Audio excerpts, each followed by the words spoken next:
Thus far in our course, we've seen some quite powerful techniques, fully automatic techniques, for proving theorems in first-order logic. In principle, any theorem can be proved, given enough time and space. And yet somehow, there are lots of very simple things we can't do. So look at this little problem here, a very simple numerical problem, something you could do on a pocket calculator. How could we prove this inequality in logic? It turns out we can do it, but there's a lot of work involved. First, we have to find an encoding of arbitrary integers in logic, for which we can use something a bit like 2's complement arithmetic. So mapping numbers like those into lists of zeros and ones with a sign somehow. There are some very clever ways of doing this. Then we need some way of talking about pi, knowing how to approximate pi by fractions. One would need specialized code as well. Having set up all of that, then yes, finally, this inequality can be proved using verification tools that exist today. But pure first-order logic clearly does not cope with this very well. If we want to verify hardware or software, and remember that's where the original impetus for all this research came from, we need more than pure logic. We need programming data types like integers and reals. We need booleans and lists. We need arrays, records, other things that programs actually work with.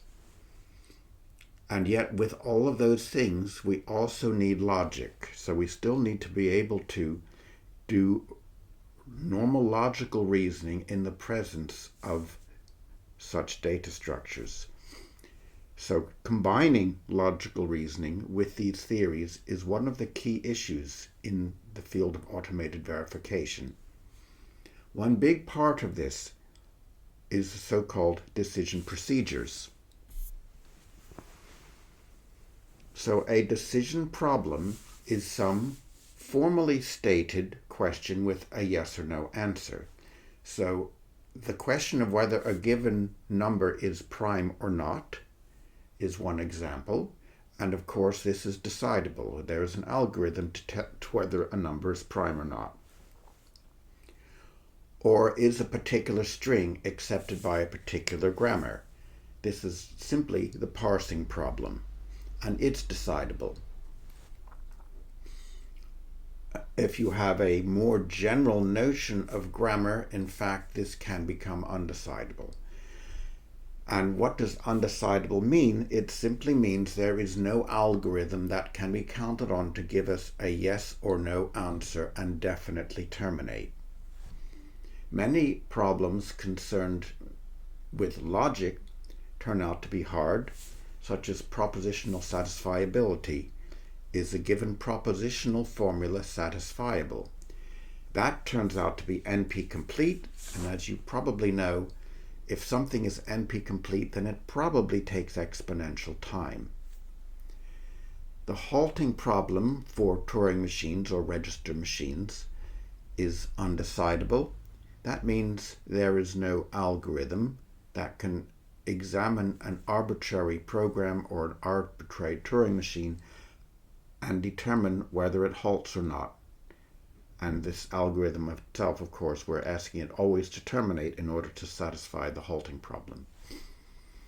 It turns out, as a consequence of the undecidability of the halting problem, that there is no decision procedure to identify whether a particular first-order formula is a theorem or not.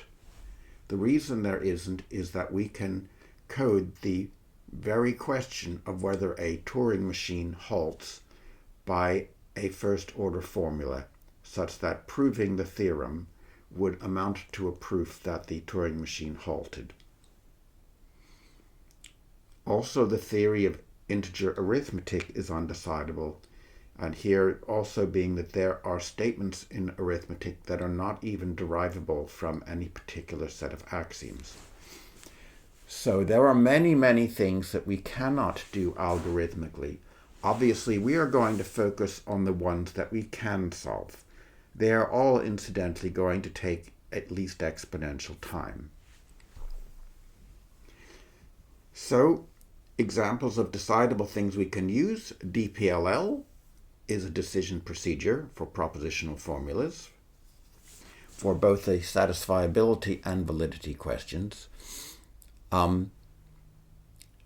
The main thing we use for verification is so-called linear arithmetic.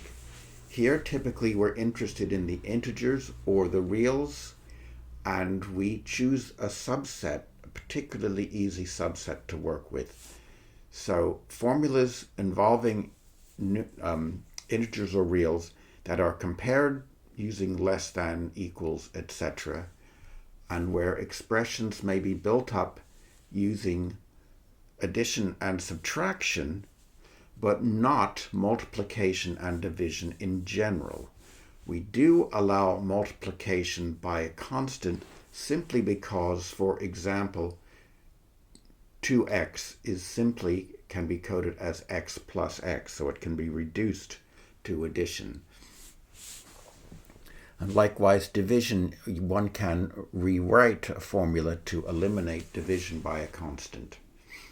So examples here, so right here we have an example of a very simple formula, which just eyeballing that, it may not be obvious at first whether it's satisfiable or not, but indeed the answer is given there. Or this longer formula, which turns out to be unsatisfiable. So proving that it's unsatisfiable is not so easy if you are using pure logic, even if you have some magical encoding of integers. Now it turns out that you get different algorithms for the integer case. Note that integers are discrete, so there is no integer between 1 and 2. The real and rational cases, where you have a dense ordering, have a different algorithm. And it turns out for the reals, you don't even need the restriction to linear arithmetic. So in fact, arithmetic over polynomials in general in any number of variables turns out to be decidable, although unfortunately the time complexity is really terrible.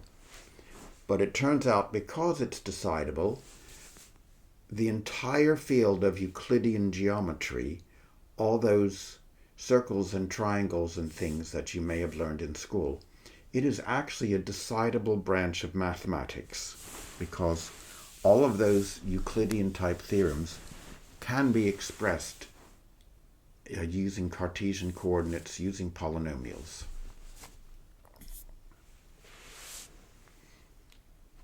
I'd like to describe a very simple decision procedure for linear arithmetic on the reals or rationals, this so-called Fourier-Motzkin procedure. And yes, it is that Fourier, the one who did Fourier analysis. What we can do here is we can decide conjunctions of linear constraints. Now, apologies for the notation. There's nothing really scary going on here. This is the conjunction, so we are ANDing together m formulas. Each of these formulas consists of a linear combination of variables. So we've got variables x1 up to xn. Each one is multiplied by a real or rational coefficient. And this sum we are constraining to be less than some given real number bi.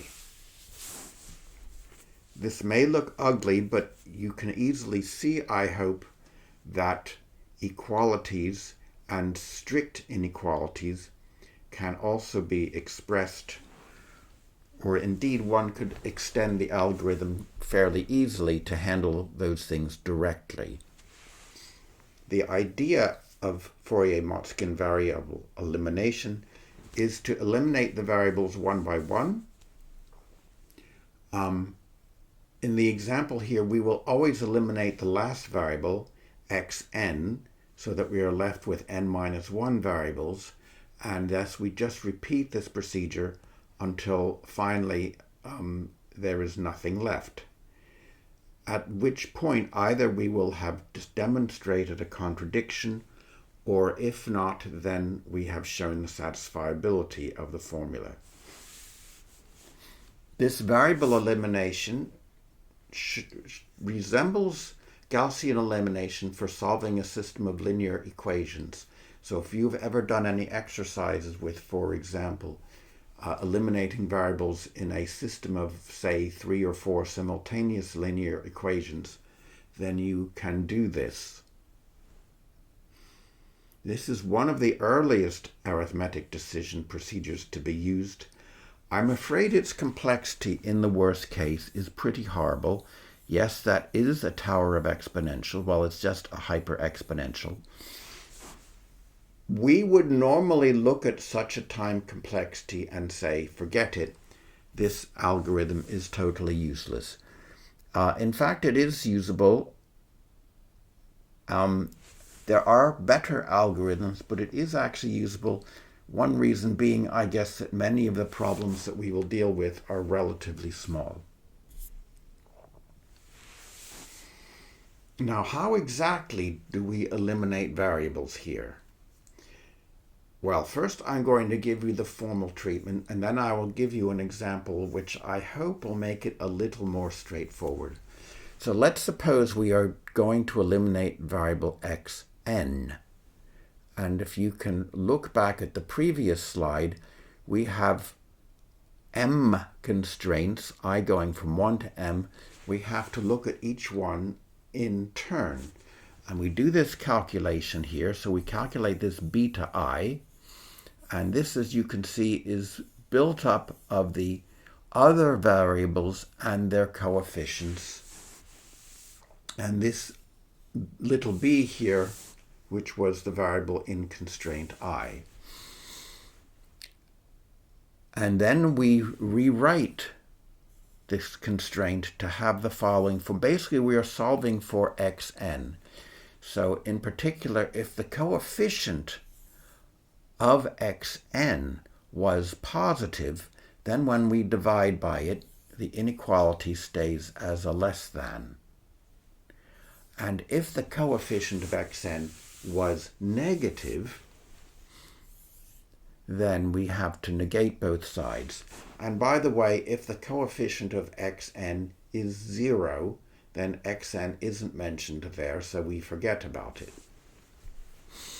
Now notice that if you add these two constraints, that's xn, that's minus xn. When we add these two, we get 0. And what we have done is we have made a constraint.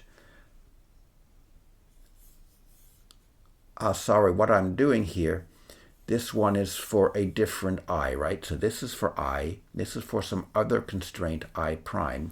We're going to consider all possible combinations of I and I prime, both going from 1 to m, such that xn gets opposite signs. If they have opposite signs, we can combine the two and we get a new constraint here which no longer mentions xn. So we have now eliminated xn from our system of constraints.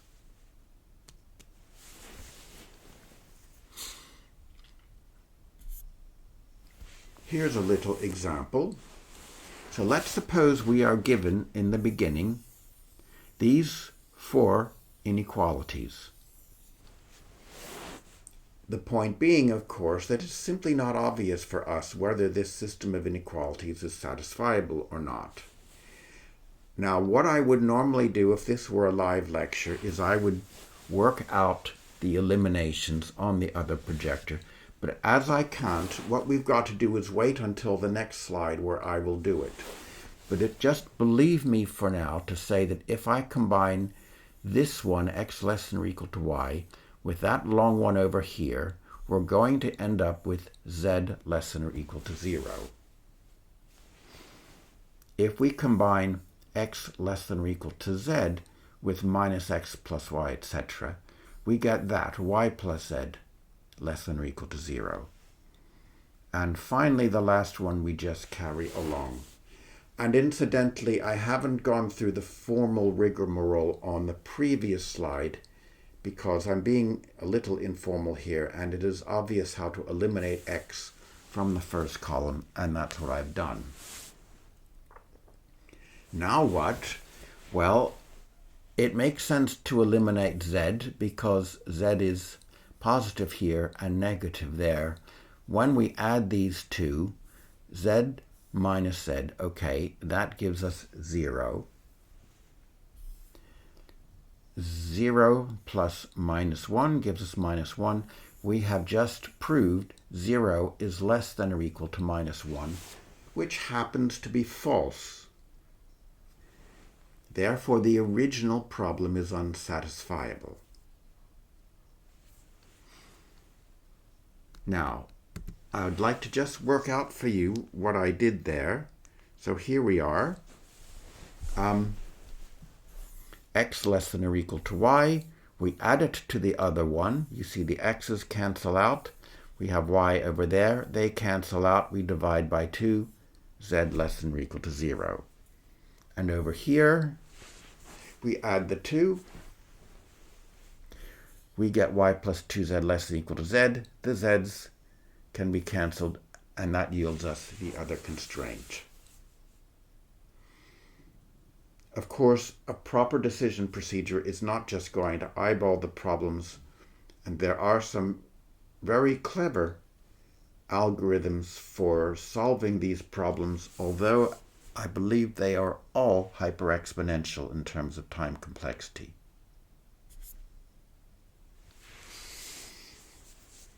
I would like to mention now a general concept known as quantifier elimination. Kind of obviously, this refers to getting rid of quantifiers, which we always want to do because quantifiers complicate things. We have already seen skolmization, which is not really quantifier elimination in this sense. In fact, I should maybe eliminate some quotation marks here, because skolmization does not preserve the meaning of the formula.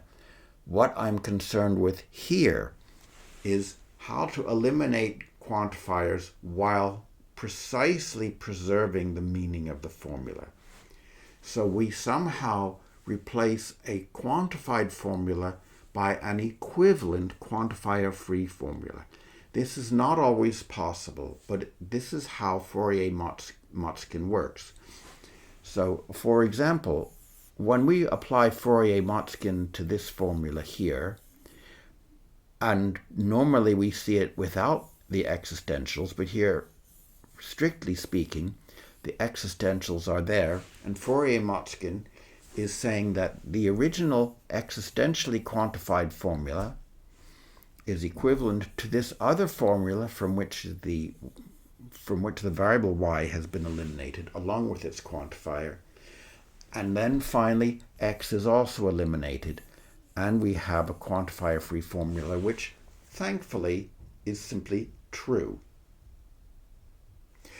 Actually, if the original formula has no free variables, then quantifier elimination can only return true or false.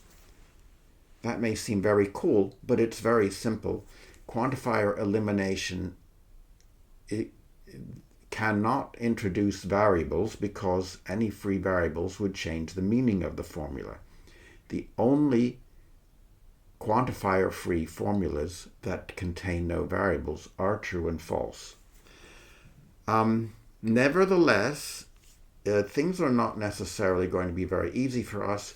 If you start with a formula which does contain free variables, the growth of this formula as you would eliminate quantifiers can be hyper-exponential. And even in the true-false case, the time complexity in the various transformations along the way to true or false can still be hyper-exponential.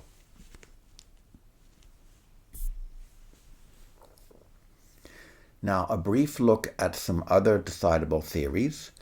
I mentioned already that polynomial arithmetic is decidable, and I want to give you the most famous example I could think of quantifier elimination for polynomial arithmetic.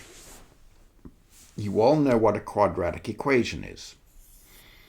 It concerns something of the form x squared plus bx plus c equals 0, which we would like to solve.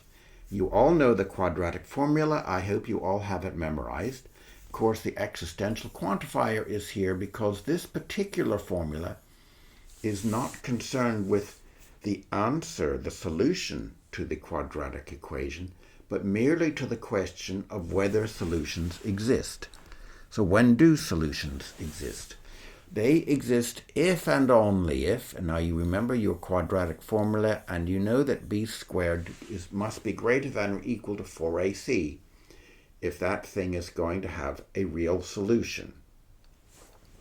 What about this other stuff? Well, the other stuff is concerned with degenerate cases that you'd never thought about. So normally when we think of a quadratic equation, we assume that a is non-zero. But this is one of those things we have to include here. I won't go through in detail what the rest of these conditions mean. You might want to puzzle it over in your head to ask yourself why that combination of things is there. So both that this b squared is greater than or equal to 4ac and a number of other things ordered together, one of which is fairly natural, that is, it's a true quadratic equation, but it turns out that certain other things are also sufficient conditions even if a equals 0.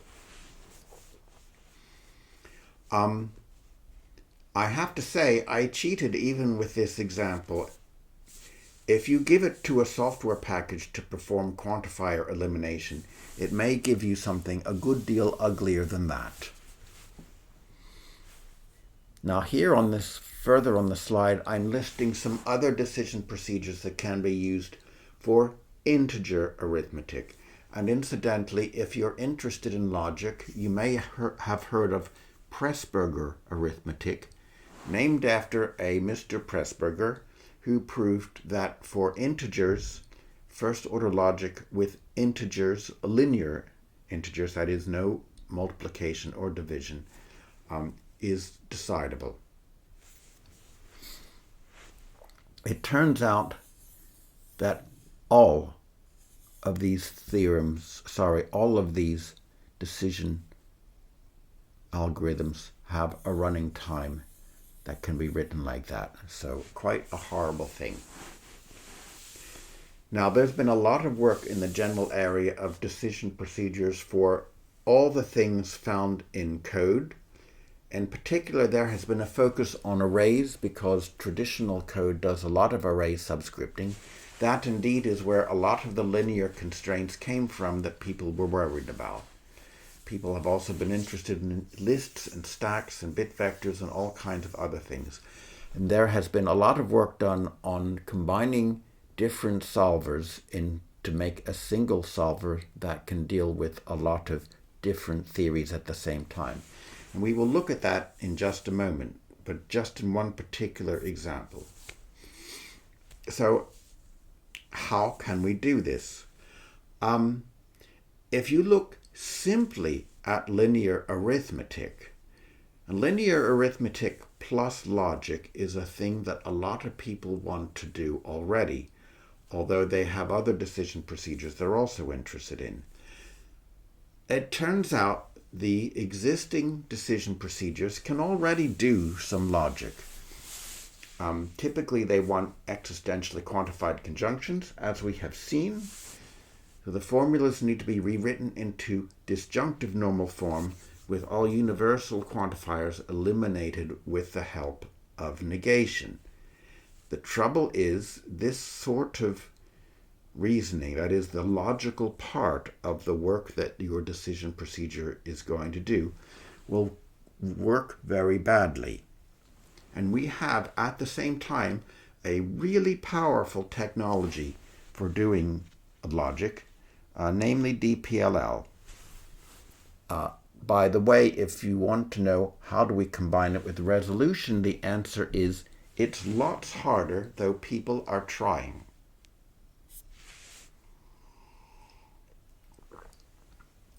Satisfiability modulo theories, or SMT, refers to various techniques that involve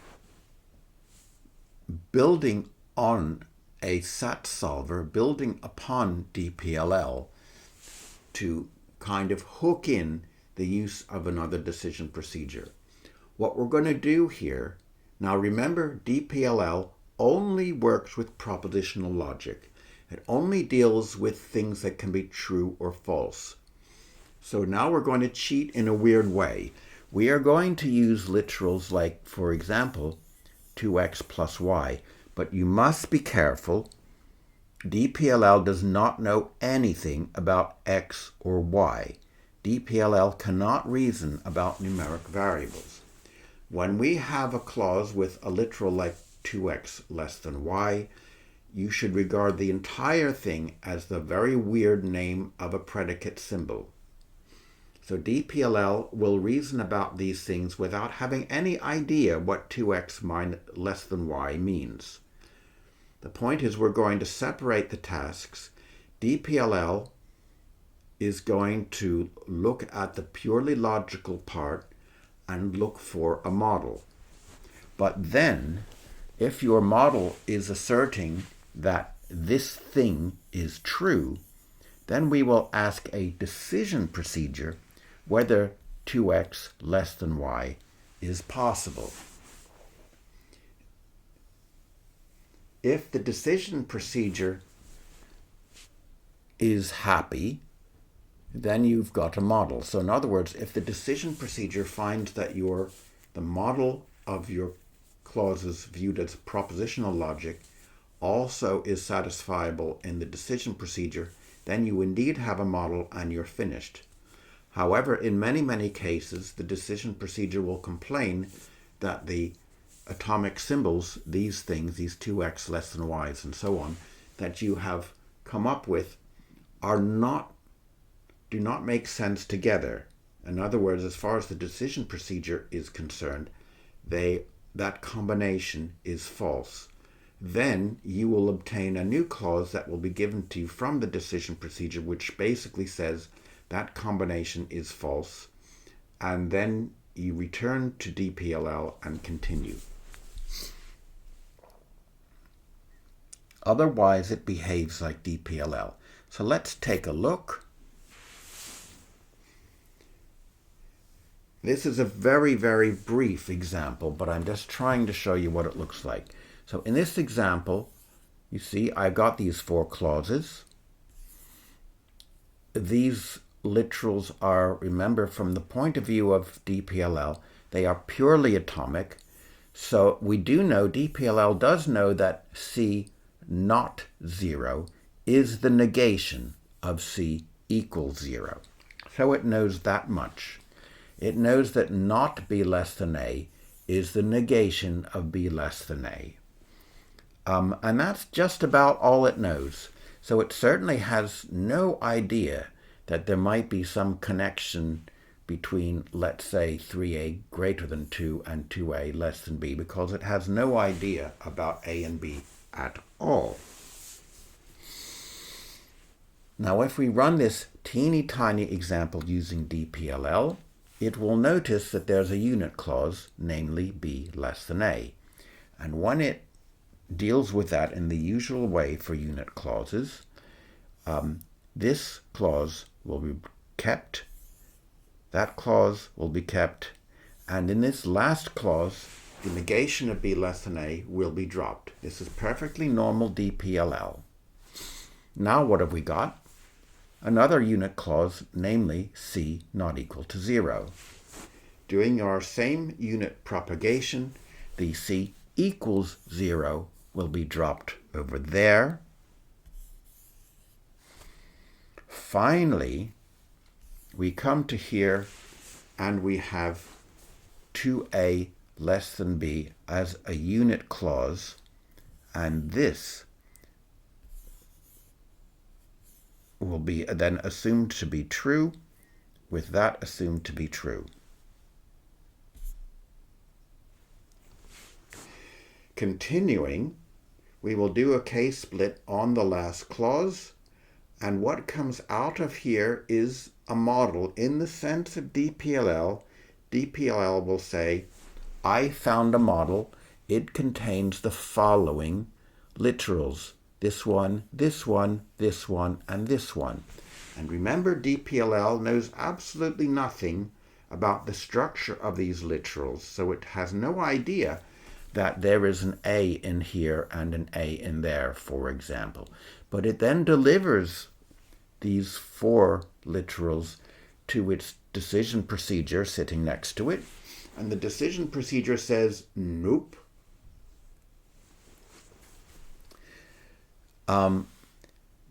Therefore, it said there's a contradiction. So we have obtained a contradiction not in the usual way of deriving the empty clause, but because the decision procedure says it's a contradiction.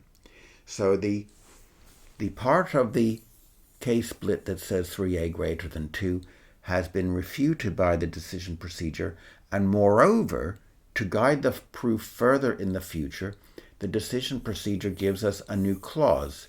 This new clause is essentially the negation of the conjunction up there.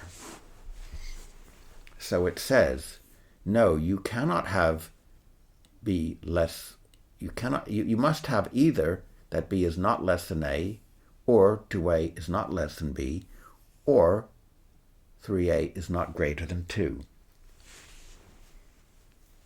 And a little refinement here. You might ask, what about c not equal to 0? Why didn't it do something with that? Well, it's even cleverer than you think. The decision procedure noted that the c not equal to 0 did not take part in the contradiction it found, and therefore it does not involve it in the clause it generates. So this is the minimum. This clause expresses the minimum unsatisfiable part of the contradiction it found. DPLL continues, and it finally comes up with a model of the original clauses which is acceptable as well to the decision procedure, namely these constraints here. Therefore, the problem is satisfiable.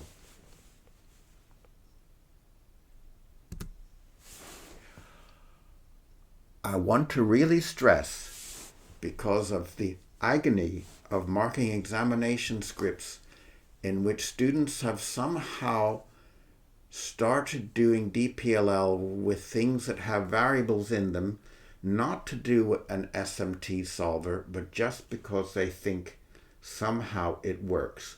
It doesn't work. So just to repeat myself again, the DPLL procedure is seeing only propositional formulas here. So it is seeing something like this, so these boxes, and it has no idea what is inside. What we've done here is a clever thing which we should understand as computer scientists.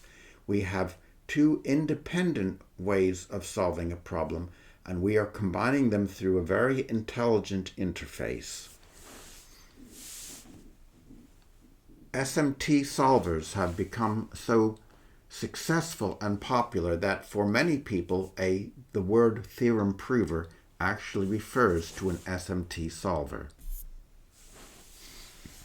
So here are some of them, and they have been used all over the place. Z3, by the way, emerged from Microsoft Research, and Microsoft use it very heavily in their own work.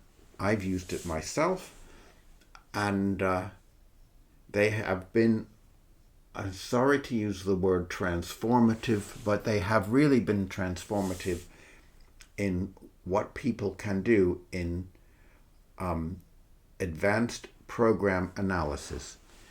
So yes, verification of hardware and software, very sophisticated analyses of potential bugs in programs. Also, planning applications and applications to control engineering. So all in all, very powerful technology.